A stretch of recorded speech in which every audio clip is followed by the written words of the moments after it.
Welcome back to another video. So today our topic is how we can create an overlay of any screen.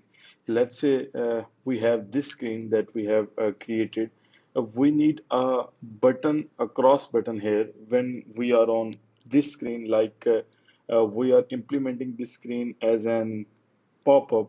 When we click an button, this screen will show as a pop-up, and when we click a cross button here, it will just close that screen.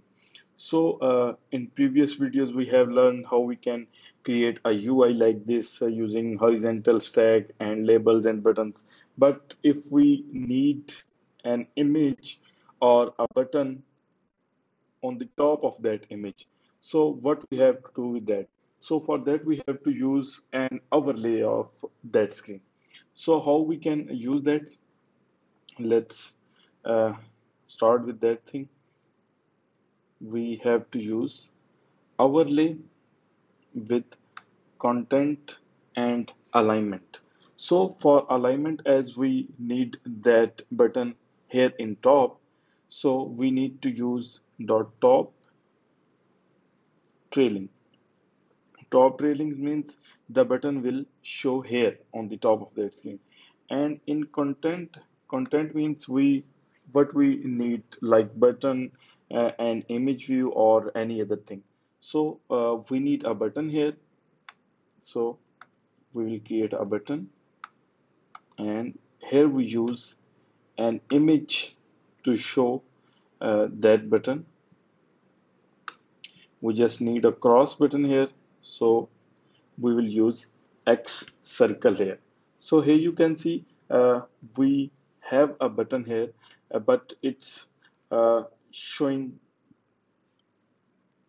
top of that screen, but we just need some spacing on that image.